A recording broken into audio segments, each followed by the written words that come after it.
Good morning, everyone, and welcome to today's Bright webinar. I'm Zoe, the CEO at Bright, and I'll be your host for today's session.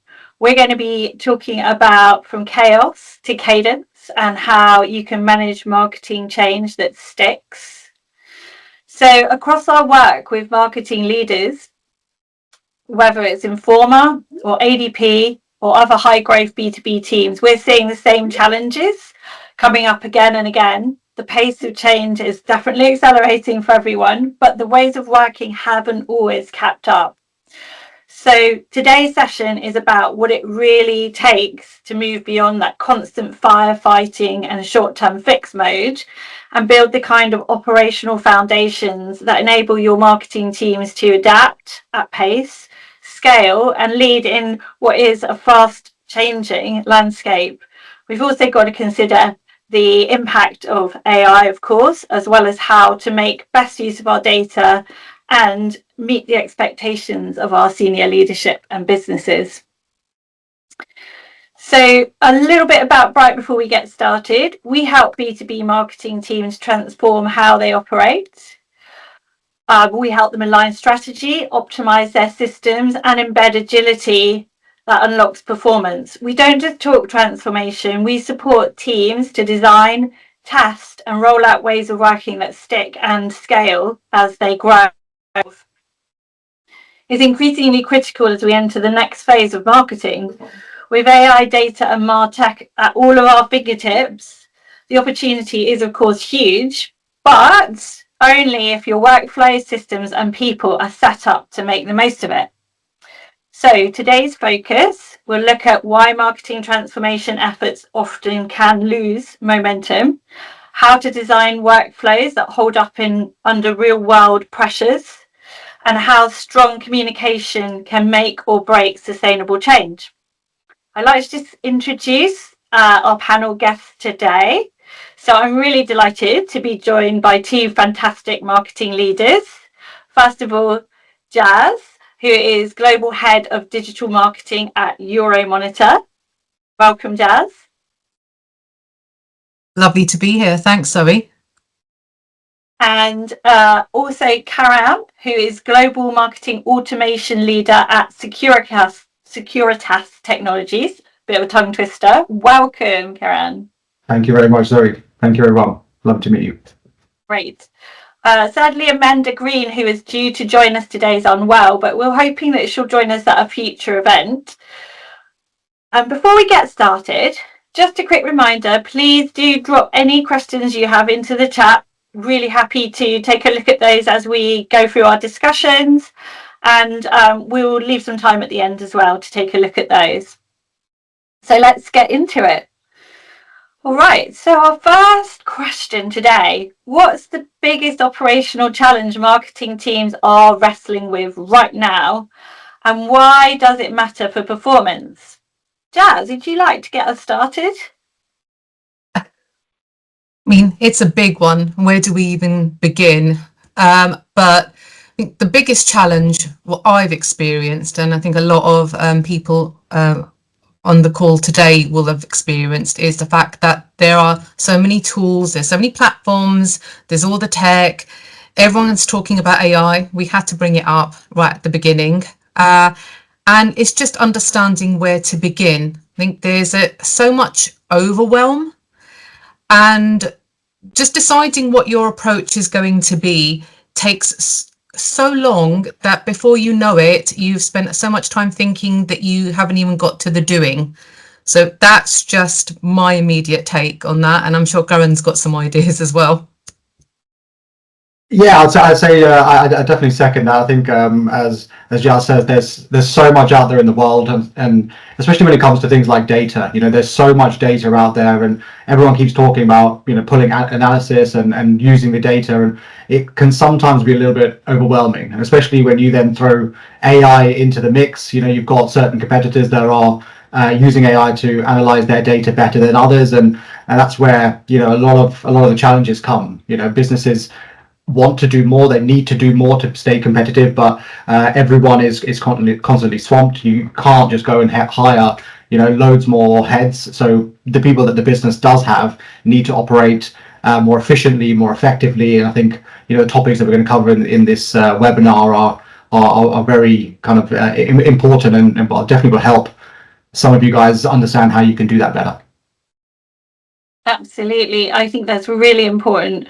And we're certainly seeing all of the marketing leaders and teams we work with are under pressure, of course, to do more, probably with less, and quite significantly less in some cases. So there is a huge amount of operational pressure on efficiency, effectiveness, and obviously you've still got to drive engagement with your audiences and show results. So when you hear the marketing transformation, what does that mean in your day-to-day world? Well, there's different types of transformation. So just based on my sort of immediate experience at Euromonitor International, as a team, we've transformed our structure because, you've mentioned sort of headcount and, we have to do more with less. And in our case, we had to do more with what we had. So we underwent a massive team transformation where our basic structure changed. People who were doing one job were then asked to do another job. So that's one type of transformation, is when you've got to look at the actual skills in your team, you look at your talent and you figure out how you can use them to achieve your goals. Then there's the transformation that I think we've all experienced at different points around the technology that we're using as a team. You're moving from one platform to another. So that also is quite recent for me as well, is we moved from one project management platform, Rike, to monday.com, which I'm sure a lot of people on this webinar have used in some way, shape or form. And that's a really big deal because that is where you get into process. The way we used to do things suddenly changed because you have to work with the new tool. So those are just two of the immediate transformation concepts that come to mind that I've been in the thick of for a while. Yeah, I think those are definitely some pretty big ones. I think for myself, for Securitas Technology, I manage the global marketing automation strategy, and I think a couple of years ago when AI first came out, I was giving another talk and I was asked the question, how do you think AI is going to impact marketing roles? And I think a lot of people have been talking about that and quite fearful that AI is going to come across and take people's jobs, and that hasn't really happened. I think that's where the transformation has kind of come from. People in marketing are very adaptive and they react to what's happening in the market. And so transformation for me has really been about how your traditional marketing roles have now changed with the introduction of AI. A lot of that comes from reskilling how you would do certain jobs in the past to now do that with AI, what that kind of means, how you use AI to analyze data to produce better content, but also for myself, a lot of transformation with the introduction now these AI agents with this new MCP protocol that's been released. A lot of that transformation from myself, it comes around data architecture. So businesses have to, adapt the way they are managing their data. They are transforming the data from one tool to another so that AI can start to work across your business and not just work in silos within a certain individual or a certain department. We need to have data that is kind of flowing between all the different business units and the different tools. And I think that's the biggest transformation that I am dealing with at the moment. How do we as a business re-architect the way we use data, the way we share data, and also protect data? That's also a massive one. If we're giving access to these AI systems to analyze our personal data, especially for us in security, data protection and guardrails is extremely important. So there's a lot of transformation happening in that, not only at the local level with people actually doing the jobs day to day, but the larger enterprise level infrastructure changes. Yeah, and that's a good point. Oh, sorry, Jazz. I was going to say, no, it's a fair point what you've made, and also coming back to the people part, right? It's there's so much happening, and I think our job as leaders is to understand where the anxieties are exactly, people are concerned that potentially their roles might become obsolete with, an AI and an agent could do that for me. But I think as marketing leaders, we're quite fearful as well of what that means. But if we take a step back, a lot of these tools and technologies, they've been around for a very long time. They're just being talked about in a slightly different way. I mean, in some cases, an agent is just like souped up automation. And I think some of the language is, if we go in and interpret that and say, well, actually, you've already been doing this, we're just going to add an extra layer, and this is going to help you be more efficient. That also means that our people can step up and embrace the new technologies and new ways of working. And again, I've got an example absolutely within sort of my team and our sort of wider marketing team, where we've wholeheartedly embraced all manner of sort of new AI-led technologies to help us be more efficient, to help us do more. The thing around doing more with less. But the difference, I would say, maybe from other organizations and other teams I've worked in, is that we did the so what and the why are we doing it. And I think that's sometimes where transformation falls down, right? Is that as leaders, we don't explain why we're doing something. It's not just a new shiny toy that we're handing to our people. We're explaining this is going to have a marked impact on your day to day, and it's going to help you. So I think it's like really, it has to be very rounded. And I think that's sometimes where the transformation doesn't work, because we haven't explained the value. Yeah, I think that's a really good point, Giles. And certainly what I see when we work with the leaders that we're on a journey with, it's very much now about not just transformation, but actually being able to adapt continually, because actually, yes, there are transformational moments where more radical shifts are being undertaken, but there's also a need for the marketing teams, as you say, to be able to continually embrace change, understand what's being asked of them and why, in order that they can obviously continue to perform as you as a business need to meet those goals. So I do think as well, like, transformation is a difficult word, but also it's a time where you've got so much happening within the business and within the marketplace. We're seeing, a lot of focus on more strategic transformation at an operating model level, at the same time as a much more kind of need for tactical and grassroots change, in order to make sure that those teams are able to meet the changes and deliver going forward. I'd like to just add in, sorry, Zoe, just one more point that's not kind of AI kind of focused, right? But I think another huge transformation that I'm definitely noticing in marketing as a whole, and I'm sure a lot of this is something that you guys have all heard before, but since COVID happened, I feel like the mind of the customer has changed dramatically, and we're now seeing the impact of that in the type of marketing that we are doing, and also how marketing then supports sales. Before COVID, you would have sales leaders and people going out there to visit customers. You'd have customers doing obviously a little bit of shopping online. But since COVID, the way customers are now looking for the information is completely different.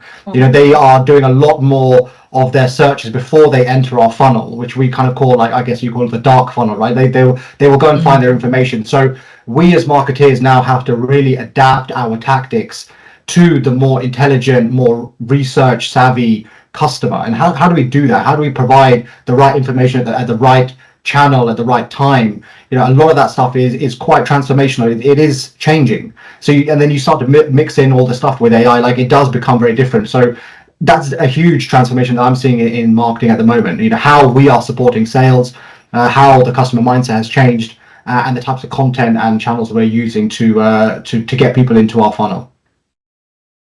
Yeah, because what we're asking, and I think what's been asked of us, is that we're everything that we thought was true and real is upside down. It's completely altered the way we approach our customers, the way we develop our go-to markets. And that is actually, I would say, that is the really hard part of it all, is wrapping our brains around the fact that what we thought was right, it's still right to an extent, but we've got to modify our approaches. But again, I think a lot of people so on this webinar can attest to this, is once we as marketeers have figured out that the old ways don't work anymore, or we need new strategies, or there's new channels that we need to start tapping into, then the bit we need to, the transformation piece is helping the business to understand, to help our commercial leadership understand that the old methods do not work. So sending an email just will not cut it. There are other things that need to happen. And yeah, a short 1 month campaign will not be enough to win hearts and minds. That, I would say, is the hardest part of this entire transformation.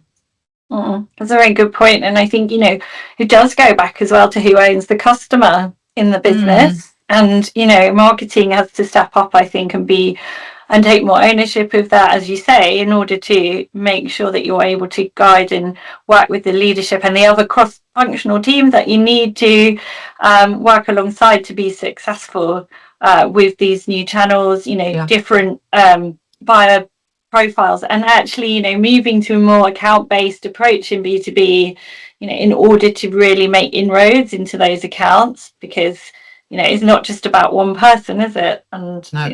it never has been really. So, yeah, just need to keep that in mind. Well, I mean, let's talk a little bit about what you guys consider to be the difference between chaos and cadence, and how you would sum that up.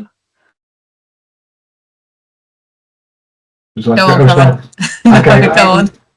So I think, the difference between chaos and cadence, I mean, chaos and cadence is pretty much exactly what I do at Securitas Technology, because the entire kind of description of marketing automation, MarTech, is to become more efficient and effective, right? So how do you go from being proactive, where how do you go from being reactive, where you're constantly chasing your tail? You get told something from senior leadership, oh, we must action this or we must action that, to a slightly more proactive approach, where we are now looking at the data and we are telling senior leadership, look, we've seen that there is a spike in engagement in this particular industry or this particular solution that we are marketing. Let's produce a campaign for that. So a lot of the work that I do is around simplifying, like Jazz said, simplifying our go-to-market strategy.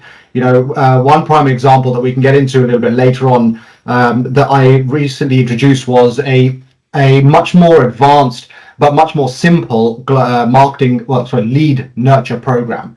So I'm sure a lot of you guys understand the funnel that people are going to take when they enter your marketing universe, right? You have the awareness part, then you move into the whole conversion piece, then you get to the decision stage. We used to have nurture programs for each of those individual stages for each of our regions, and we are a global company in a lot of different countries. So for us, trying to update a little bit of content when something new came out was just absolute chaos. It was, you're doing so much repeat work just to make one small change. So in order for us to become a little more proactive and to have that consistent cadence, we simplified everything down into a single nurture program that now incorporates personalization and dynamic content, and that's allowing us to now get ahead of the curve. We now have a little bit of breathing room so that we can actually look at the data. A lot of people put that on, I'm sure you guys, when you're planning a campaign, you're like, okay, great, I'm going to do this, I'm going to launch the campaign, and at the end of it, there's always a slide around testing and optimization, and 9 times out of 10 you never really get to that, because by the time you finished one campaign, you're on to the next one. So by having a slightly more systematic approach to the way you do your marketing, gives you that breathing room to actually look at the data and be like, okay, how do we now move to the next stage? How do we improve our conversion rate by 5%? How do we increase our engagement a little bit more? So that's really the kind of key takeaway from me when I'm trying to go from this chaos to cadence, is look at what you're doing, try to simplify where possible, and try to put everything into a framework that can be copy and pasted. I developed something for North America, which is our biggest market, and then I'm developing that so that it can be copy and pasted across all of our regions. That's not to say that we're not going to adapt something locally. That's obviously a huge part of it, but the underlying structure or the framework of how we approach any kind of campaign or any marketing effort is now completely standardized. And we're seeing massive improvements in terms of efficiency in that. Yeah, I think the key point for me always comes back to simplicity as well. So Karen's already said it, and again, I've got a case in point is so when I joined Euromonitor, so this was just over 4 years ago now. So as a marketing function, I've already mentioned that we've made a lot of changes in the way we do things. But when I joined, you know, if I looked at the campaign activity, I'll give you an example. We had technically sort of 3 marketers with the right skill set tasked with running 8 campaigns a month, you know, across regions, across different ICPs. It was absolutely, it's manic and made no sense, and it was sort of borderline insane. And there were reasons for it, and it made sense, let's say 3 or 4 years ago, but it didn't make sense in the time that we were living in once we'd got to that point to assess it. So that is where then you have to have a bit of courage and just to say, let's stop that. Let's simplify. Let's cut it right back. Where is the value being added? So then that is because it was chaotic. And then the only way to get to sort of the cadence and that rhythm and being regular was sometimes you've just got to cut it back. You've got to prune.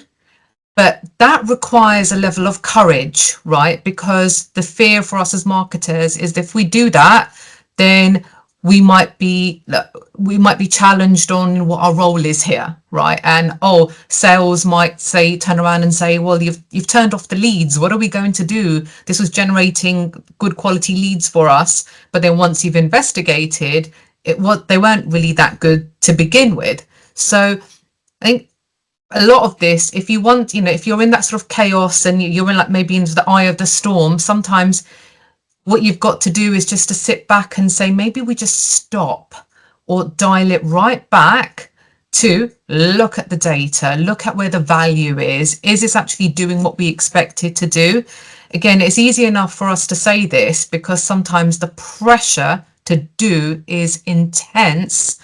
And sometimes it has to be a parallel approach because I've been there and we've all been there, done that, got the t-shirt, is that, you know, you've got to keep doing the doing and then somehow find the time to almost turn up with the receipts, that you'll have to go to leadership and say, listen, I've done it, but I'm here to prove to you that this campaign just doesn't work or this approach doesn't work. And now let me tell you what I'm going to do instead. Give me 2-3 months to just get this up and running. This is what I expect to happen. And then we're going to learn from it. I know it's easier said than done, but there are small entry points to do that. So that is where, you know, from that place of utter chaos, then you can move into that cadence and consistency. Though when we did talk about this, right, what was the analogy that I used? It was basically, it was like, as marketeers, it's like we're running from a lion trying not to get eaten. And then the difference is that we get to a point where we are running towards safety. And hopefully the lion won't eat us. And the lion is all the work, if I've laboured the point enough. That's a good analogy, Jazz. Brings it to life really nicely. I think that's a really good point, though, about the need to sometimes stop and think about what you're actually being asked to deliver to the business. Are you aligned to that? Are you demonstrating value? And it is really tough. We see that all the time. In terms of the teams we work with being able, as you say, to deal with sometimes quite challenging stakeholders. You know, as you correctly say, you know, sales are, you know, key partners in most of the B2B environments that we engage with, and they, you know, play a major role in driving the, you know, the revenue. So, you know, you have to handle that in a way that which shows progress, it shows learning, it shows that you're working towards giving them a better outcome from the resources, tools, data, and, you know, everything that you've got available at your disposal, but in a systematic, repeatable approach, as Karan talked about. You know, that sustainability, but also scalability, as we know, is going to be increasingly important as we add more tools and more AI within our workflows. To do that well, you know, we need people to work in a way that is repeatable, scalable, and sustainable, and adaptable ultimately, because otherwise it's going to be very hard for them to meet the demands of the business and not fall over. So yeah, I think that these are all really kind of pertinent to what we're seeing right now. I guess that leads on nicely to asking, what does a sustainable marketing workflow look like in practice, and how would we tell it's working? I guess I can start off with that one. I mean, to go back to what I was discussing before about that lead nurture program, I'll break that down a little bit so you can understand how, like, why we made the changes, right? So, if you think about what your funnel looks like and how you typically will ingest leads and data, right? You may have people that are coming in with various different levels of intent. So, for example, you may have certain white papers that you are displaying on your website, and someone may come into your universe because they have requested a white paper, and typically that will just be an email address, right? Because you want to have low barriers to entry. So you're going to have a low intent person with an email address only. You may also get people that want to sign up to receive newsletters or communications from you guys, and again, that may be as little as an email address, or it may be as much as a full lead capture form. You're then going to have people that are showing higher levels of intent. So someone that has filled out a sales outreach form, so a contact us form or something like that. They want to interact with your sales team. So for us as a business, we have obviously multiple different countries, and we're ingesting leads and data from various different levels of intent. Now, as I said before, we had a nurture program for each stage of the user journey. So someone that came in as a asset request lead, we would nurture them in a specific way, and then the same thing for a high intent sales lead. The thing is, the information that they kind of require is pretty much the same, and as marketeers, our job is to take that person from the beginning of that funnel and, like a little gravy train, take them down to that sales point. So what we developed at Securitas Technology was a much more advanced single nurture program, right? So we combined and consolidated all of these various different nurture programs that were pretty much saying the same thing into one single program. And that single program now adapts to the level of intent. So if somebody was to enter our universe from an asset request, we have only their email address. We don't really know much information about them. We still want to give them information about our company and give them an overview of what we do, and then encourage them to fill out information so that we can start to tailor our approach and our messaging to them. So we have now got this single nurture program, and our call to action, for example, may change from a learn more for someone that is low intent to a book a meeting for someone that is of high intent. And you can do that through a lot of different tools. We use a tool called NAC, which is just an email building tool, and it links up with Marketo. But as we start to grow and understand our customers better, and we're building that digital profile, we can then start to obviously tailor our messaging. Once we know someone has come in from an asset request, we've now pushed them towards a preference center to say, look, let us give you more relevant content. They engage with that. They tell us what industry they're in and what solutions they're interested in. I now know the next email I can send them can now be dynamically personalized to their industry and start to talk about their industry pain points and the solution that they're actually interested in. So this is kind of what we created, right? Consolidating all of the different nurtures to take someone from that initial awareness stage all the way down to decision. The benefit that this has now had for us as a business means that we now have a single nurture program. So, like I said, when a new piece of content comes out, our content team have developed a new blog or a white paper or a case study or anything like that. I can now weave that in to all of our regions in one go, rather than having to update 44 different nurture programs.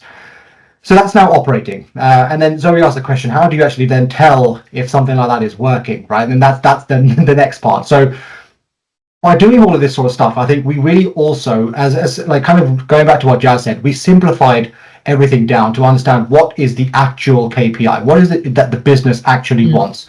For us, obviously, we are trying to generate opportunities for our sales team to sell, security services, whether that's in, a school or a big bank or whatever that might be, or it could even be residential, right?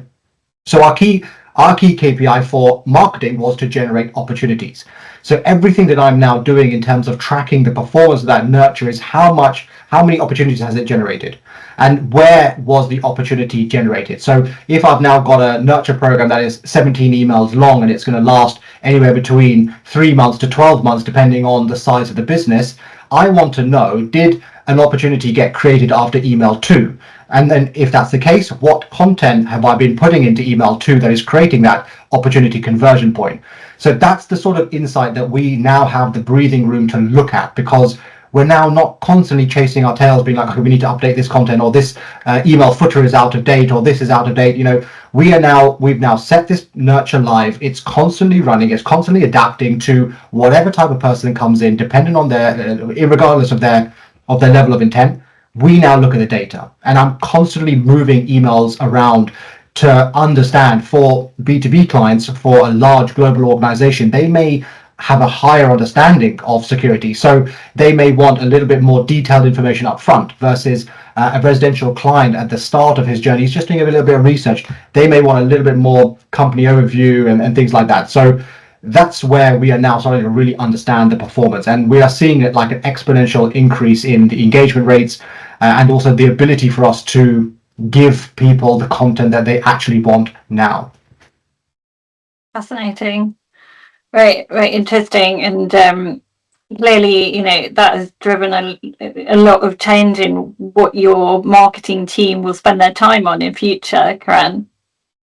Yeah, 100%. Like, we're now literally just focused on analyzing the data and producing the right content. As Jazz said, keeping things simple, right? Like, we want to know who are the types of audiences that are engaging with us, and what content do they need to actually receive. It's very easy to just be like, oh, I'll just produce this content, or put into ChatGPT, give me 10 ideas for a blog. But how do you know that those ideas are actually relevant to what your customers want? And I think also another thing, I worked in so many different industries, from dentistry and healthcare, and one thing I used to find in there, is that we would have dentists that would write content for the website. But they're writing it in terms of how they would kind of understand it, whereas they don't understand that the customer doesn't really understand a dental implant. What does that actually mean for them? So in security, it's the same. We deal with a lot of advanced technology stuff. Sometimes that's not really relevant, but what does the actual impact of that advanced technology on the customer? And that's, again, the crux of what we want to get down to. By having this advanced security system, you can improve your compliance. You can reduce losses and shrinkage if you're working in retail and things like that. So it's very interesting what you can start to look at once you've got a slightly more simplified but more advanced system. That's kind of that's the weird thing. We've simplified everything down, but it's become way more advanced. Yeah, there is a massive sort of like ecosystem in the background, right? Just chugging away, doing all of this so that you can make your life easier, but put the customer first. Because that's really what we're here to do, right? Yeah. I would hope so. And get to that one-to-one relationship that all marketers want to get to, right? Like, you want the customer to feel like you are talking to them specifically, rather than just blasting out generic emails. And because we think it's because no, they'll definitely be interested in that. How do you know? Yeah. I don't know. Have you validated that? Yeah. I think it's really interesting as well, because it gives you a lot of scope. Obviously, like, everyone really needs to rethink their kind of core operational processes in this era now, with more agentic workflows, etc., becoming more prevalent. Still, a journey to go on there as well. But as we evolve them, then it's important that we have the opportunity to test and learn more sustainably as well. And it sounds like, Karan, from that work you've done, then that is also a factor within how you're operating. Yeah, and I'd also say another big thing as well now is to update your persona models as well. I think a lot of we found that we kind of built these persona models based on what we thought the customer wanted, and it was quite different when we actually went out there to do interviews with some customers and understand, what do you actually care about, what's important to you, and that really influenced the type of marketing and the content that we were creating. Because now you're not just talking about benefits and you're not talking about features, you're now talking about the benefits. And something that I use we always call is WIFM, right? What's in it for me? That's really the approach you should take with all of your content. So someone should be reading that content on your website and be like, okay, great, this product does all these great features, but what does it actually mean for me? That's really where we saw a much larger step in engagement when we had that slight shift, because persona models, we may have done them 5-10 years ago, but they are now completely out of date. Completely. It was like you've already just said, right? Like the customer as we know it is completely different to what they were like 5 years ago. And as a business, we've done exactly that, is that we had this sort of idea, which was borderline fictional, of who our ideal customer was and what our customers actually thought about us. That is also quite wild when you go and speak to a customer, which can be fraught in its own way, right? And there's a whole, we could have another hour-long conversation around that, around why is it that we don't speak with our customers and who owns the customer, but also if we don't have the best relationships or what have you.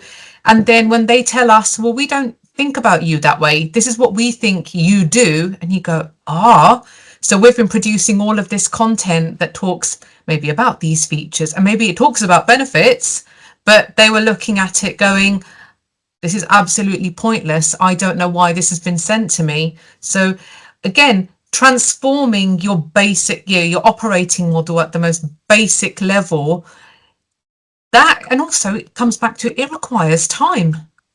And that's the one thing none of us have. Yeah. So, I mean, who's got the time to do all of this as well as the day job? But if we don't, we won't stay. Won't stay up to date, and we won't stay current. And I'm seeing some stuff come up in the chat around that. I think it's a really good point. Like and also very pertinent. Like the persona piece in particular is really setting people up for failure because they're overly reliant on these static, but out of date constructs. And actually we need to be much more dynamic around personas. We need to use data and insight continually, and we've got the opportunity as marketers to do that better than ever. But going back to your point, as we have to stop some of the things in order to set ourselves up to do that. I mean, we ran a pilot project for a global events company end of last year where we revisited their personas for their core product, and found that they were woefully out of date, as you said. Behaviorally, channels were wrong, just the whole the buyer journey was off. Everything needed to be revisited, but also we found they were missing 2 personas based on the current customer profiles, and the high value customer profiles as well. So actually it is worthy exercise and worth taking a little bit of time out of the day job. Doesn't need to be like a big kind of distraction, and actually can run in parallel. So we ran that as a very rapid kind of overhaul, and then immediately started testing the new personas within the current workflows and campaigns, just to validate and then refine them further. So things like that are so crucial as you bring some of these new tools and technology and want to make better use of your data, because if your underlying first principles of marketing aren't there, then it's going to mean everything else is a house of cards. Agreed. Yeah. Okay, so I think that moves us neatly on to then how do we measure whether the operational changes are actually improving effectiveness, and which metrics we think would be the most useful, and maybe think a little bit about those metrics in the context as well of the different audiences that we as marketing leaders have to talk to. So maybe Jazz, that's a good one for you to kick off. I mean, I always go back to, as marketeers, we've got our metrics and things that we report on and think are important. That's over here. When I'm reporting to the board and to the business, I'm using their language, I'm using commercial numbers.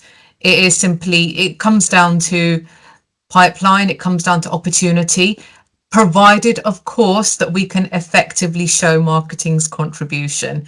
If we can't, there's a bit of work that needs to happen first.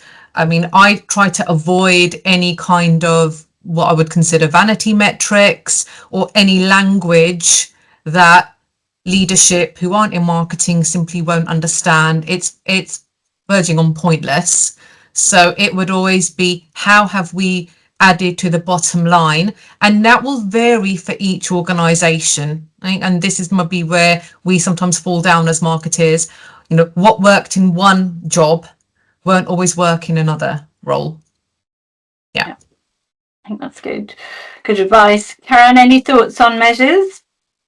Yeah, I think what Jazz said is key. Like scaling it back to looking at what your actual business requirements are, right? And another thing actually is slightly different approach. Something that I'm really looking at. I'm sure. I mean, look, this has been the case in my business right now and all the businesses I work in the past, and it probably may be the situation for you, but there's always a bit of a disconnect between sales and marketing, right? We all know that sales and marketing need to be working hand in hand together. We are a support function so that they can make money, and they need to then have feedback loop back to us to let us know what is working and what isn't working. And I think that's a very good measure of how we are doing as marketeers. If you are working with your sales team closely and they are giving you feedback on how good your leads are and where you can start to adapt and where you, for example, you might produce 100 leads and 10 of them may be correct and relevant. How do you understand that? Like, are you relying on data coming back from a CRM, which is never up to date because sales can't be bothered to do that? Or are you having a chat with your sales director and saying, look, let me sit down with you and work out how good the leads were last month and where you feel we need to make a slight change. So, one thing that we did was just sat down with sales and said, what is your target matrix? What is it that you're looking for? We will go out and get that. And if that is correct, that's fantastic. So yes, of course, you want to have your basic KPIs around your opportunities and things like that. I mean, as Zoe said, previously, most businesses were looking at leads and form fills, right, as a measure of success. And if you are a B2C or if you're dealing with slightly smaller companies, maybe that is still the case where a CEO of a business may fill out a form. For us, where we're dealing with large global organizations, you might have a buying group of 10, 15 people. So that one single form fill is not the picture of the engagement of a massive account. So how we're starting to transform our reporting so that we can start to look at the account level. We're doing a lot of account-based marketing, but now we're not starting to attribute a form fill to an account, a social media interaction to an account, an asset download to an account, so we can get a complete picture that this account, is showing high levels of intent across multiple different job roles, different areas of the business, from IT to someone in legal to someone in finance. They may all be looking at your information. So we need to have a completely holistic approach. Obviously, as I completely agree with what Jazz said, setting a KPI around impressions is really not the way forward, because impressions is just something you require to hit an opportunity target. So look at, and to be honest, actually, the best advice to give is almost go back to sales and be like, what are your KPIs? How much money do you need to make? Right, and for making that money, how many leads do you think you need to get? And what is your conversion rate? If you're converting at 10% and okay, right, I need to get 100 leads to get to that 10% number. So almost working backwards to say, right, sales need to get this. As marketing, my job is to support them. So in order for me to give sales the number of leads they need to hit their revenue quota, I then need to go and do this, and that is made up of this many impressions and this many form fills and this many this, right? But it's about tying everything back to the actual business goal. Yeah, and 100%. And marketers have to move away from communicating channel performance to leadership as a measure of success, and focus on some of those account engagement metrics which we need to develop. We are up against time. I can't believe it. It's such a good conversation, and we haven't covered anywhere near half the questions that we had for the panel. So I do think there's definitely another conversation to be had here, and I really appreciate Daz and Karen for joining me today to talk about this. I think it was really interesting. I think what's clear from everything we've heard as well is that operational change isn't just about systems. It's actually leadership, it's actually the methods, the mindset, and creating those marketing workflows that will be adaptable and scalable to drive performance requires intention above all, and time, as well as good communication and persistence to then continually improve them. So whether you're just starting your journey and untangling some of your ways of working, and as you know, Jazz alluded to, having to stop perhaps some of the things that are current in your marketing operations and think about a bit more carefully about how you go forward, then you know it is about having that clarity and alignment with your other revenue generating teams in order to be successful and keep that improvement going. I hope today has given everyone a few really useful ideas, and you can take those beyond this session into your team meetings, your leadership sessions, and think about where you could get started with some of the changes that you may need to make within your marketing operations. As a follow-up, we'll share some resources. I know that we've shared a few in the chat today, and also our LinkedIn profiles. Please do connect with us. It's great to keep the conversation going and build community around these topics. We've got a new Lean Marketing Reset ebook coming out later this week. So if you'd like a copy, just drop me a thumbs up in the chat and we'll make sure you get an early copy of that, as well as a short reading list that we'll share out to everyone following this session. And if you'd like to chat more about how we can support your teams through this kind of change and help you with your evolution of your marketing operating model, please let me know. You know where to find us. And thank you once again to Jazz and Karam. Really appreciate your time and the conversation. Thank you so much, Zoe. Thank you, everyone. Thank you, Zoe. It's been great. Been great. Thank you. Bye. Bye.